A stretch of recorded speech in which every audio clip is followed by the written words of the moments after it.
प्यारे विद्यार्थियों, पिछले दिनों हमने रीतिकाल से संबंधित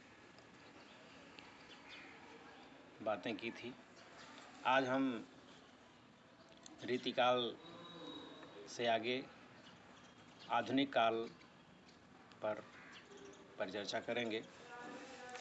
आधुनिक काल का समय सन 1843 ईस्वी से निरंतर चल रहा है, ऐसा माना जाता है। हिंदी साहित्य का आधुनिक काल भारतीय इतिहास के बदलते हुए स्वरूप से काफ़ी प्रभावित था।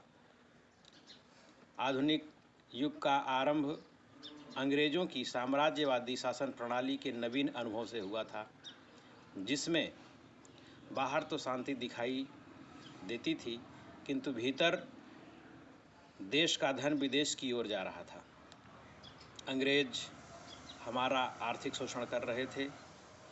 हमारे देश में सरकारी और व्यक्तिगत खजाने जो मौजूद थे उन्हें हड़पने का प्रयास कर रहे थे। फिर भी उनकी कुछ देन मान सकते हैं कि देश में वैज्ञानिक ज्ञान का प्रचार प्रसार अंग्रेज़ों के संपर्क में आने के परिणाम स्वरूप हुआ। आधुनिक काल को विद्वानों ने अनेक नामों से पुकारा है।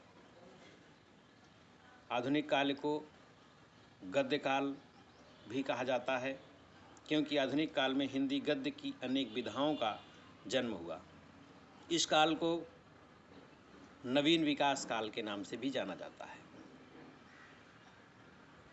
सामान्य इस परिचर्चा के पश्चात आधुनिक काल का उपविभाजन किया गया है, उस पर हम प्रकाश डालेंगे।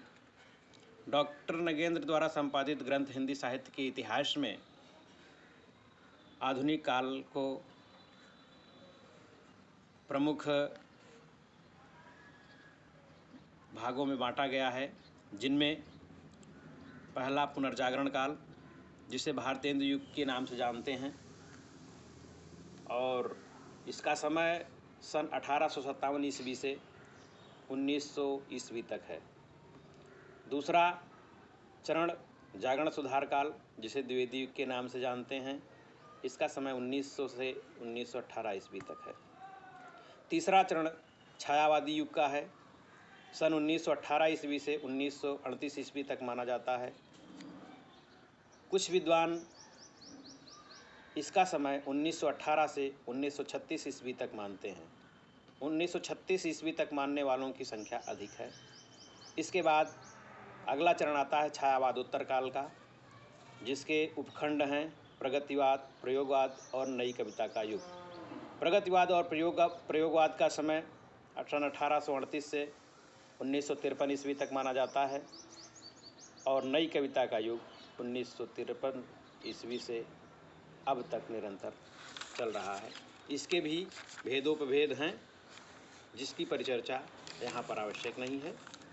आपके कोर्स के अनुसार ही इस विभाजन को आप तक पहुँचाया जा रहा है।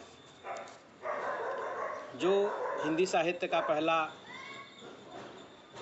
सोपान है पुनर्जागरण काल, जिसे भारतेंदु युग कहते हैं, जिसका समय सन 1857 ईस्वी से 1900 ईस्वी तक है, इसके विषय में विशेष रूप से अब प्रकाश डालेंगे। हिंदी साहित्य के इतिहास में आधुनिक काल के प्रथम चरण को भारतेंदु युग के नाम से जाना जाता है। भारतेंदु युग को पुनर्जागरण काल, नवजागरण काल आदि नाम भी दिए गए हैं।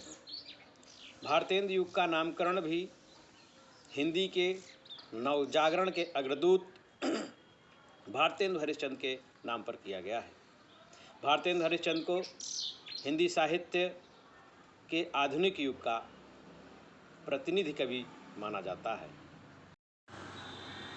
भारतेंदु से पहले ब्रज भाषा में भक्ति और श्रृंगार परक रचनाएं होती थीं और लक्षण ग्रंथ भी लिखे जाते थे। भारतेंदु हरिश्चंद्र के आगमन से काव्य में श्रृंगारिकता में कमी आई और भाषा में खड़ी बोली का प्रयोग प्रारंभ हो गया।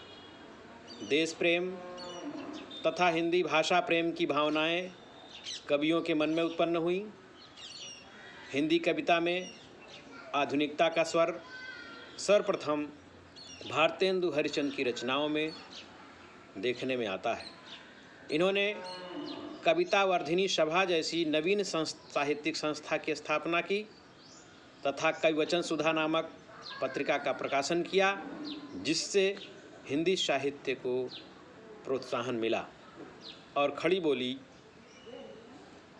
को जीवंत करने का सफल प्रयास किया गया। नवीनता के प्रति झुकाव रखने वाले भारतेंदु हरिश्चंद्र अपने आप को परंपराओं से मुक्त नहीं रख सके। एक ओर आर्थिक शोषण से विक्षुब्धता का स्वर, प्रेम, मातृभाषा की समृद्धि, समाज को संस्कारित करने की उत्तेजना प्रकट होती है, तो दूसरी ओर वल्लभ संप्रदाय में दीक्षा ग्रहण कर राज्याश्रित कवियों की तरह श्रृंगारिक रचनाएं भी रचीं। भारतेंदु जी की प्रेम सरोवर, प्रेम माधुरी, प्रेम तरंग तथा बद्री नारायण चौधरी प्रेमघन की वर्षा बिंदु तथा अंबिका दत्त व्यास की पावस पचासा इस युग की श्रृंगारिक रचनाएं हैं। भारतेंदु युग के प्रमुख कवियों और उनकी प्रमुख रचनाओं की यदि हम चर्चा करें तो सबसे पहले भारतेंदु हरिश्चंद्र प्रेम मालिका, प्रेम सरोवर, प्रेम माधुरी, प्रेम तरंग, प्रेम फुलवारी, फूलों का गुच्छा, ये खड़ी बोली का काव्य है, आदि प्रमुख इनकी रचनाएं हैं। दूसरे नंबर पर बद्री नारायण चौधरी प्रेमघन आते हैं। जीर्ण जनपद, आनंद अरुणोदय, मयंक महिमा, वर्षा बिंदु, लालित्य लहरी आदि इनकी प्रमुख रचनाएं हैं। तीसरे नंबर पर प्रताप नारायण मिश्र आते हैं, जिनकी प्रमुख रचनाएं हैं प्रेम पुष्पावली, मन की लहर, लोकोक्ति शतक। चौथे नंबर पर अंबिका दत्त व्यास, पावस पचासा, सुक विसत्सई, बिहारी बिहार। और पाँचवें नंबर पर हम ठाकुर जगमोहन सिंह को रखते हैं, प्रेम संपत्ति लता इनकी प्रमुख रचना है। और बहुत सारे अन्य कवि भारतेंदु युग में हिंदी को गति दे रहे थे। उनके प्रमुख नाम हैं राधाकृष्ण दास, राधाचरण गोस्वामी, तोताराम, नवनीत चौधरी, जो कि जगन्नाथ दास रत्नाकर के गुरु रहे हैं, आदि का नाम उल्लेखनीय है। भारतेंदु युग की अगर प्रमुख विशेषताओं की बात करें, विशेषताओं को प्रवृत्तियाँ भी कहते हैं। कभी कभी पूछ लेता है कि भारतेंदु युग की प्रमुख प्रवृत्तियाँ बताइए या भारतेंदु युग की विशेषताएं बताइए, तो इसमें किसी भी प्रकार का आपको संदेह नहीं करना है। प्रवृत्तियाँ पूछे या विशेषताएं पूछे, आपको उत्तर यही लिखना है। तो भारतेंदु युग की प्रमुख प्रवृत्तियाँ विशेषताएं हैं देशभक्ति और राष्ट्रीय भावना। उस काल के कवि देशभक्ति और राष्ट्रीय भावना को लेकर के काव्य रचना लिख रहे थे, क्योंकि देश उस समय अंग्रेज़ों का गुलाम था और देश को आज़ादी की आवश्यकता थी। दूसरे नंबर पे आता है भारतेंदु की विशेषताओं में जनवादी विचारधारा। जनवादी विचारधारा का तात्पर्य है कि काव्य में लोगों के अंदर कैसी भावनाओं का कैसी भावनाएं चल रही हैं, इसको प्रस्फुटित करने के लिए, जनता तक पहुंचाने के लिए जनवादी विचारधारा भारतेंदु युग में चली। तीसरी, काव्य भाषा में ब्रजभाषा का प्रयोग। भारतेंदु युग में ब्रजभाषा में ही कविताएं ज़्यादातर लिखी गई। इससे अलग हटने का प्रयास प्रारंभ था। भारतेंदु युग में दो तरह की भाषाओं का प्रयोग हो रहा था। एक तरफ तो गद्य साहित्य में खड़ी बोली का प्रयोग और दूसरी तरफ काव्य भाषा में ब्रजभाषा का प्रयोग चल रहा था।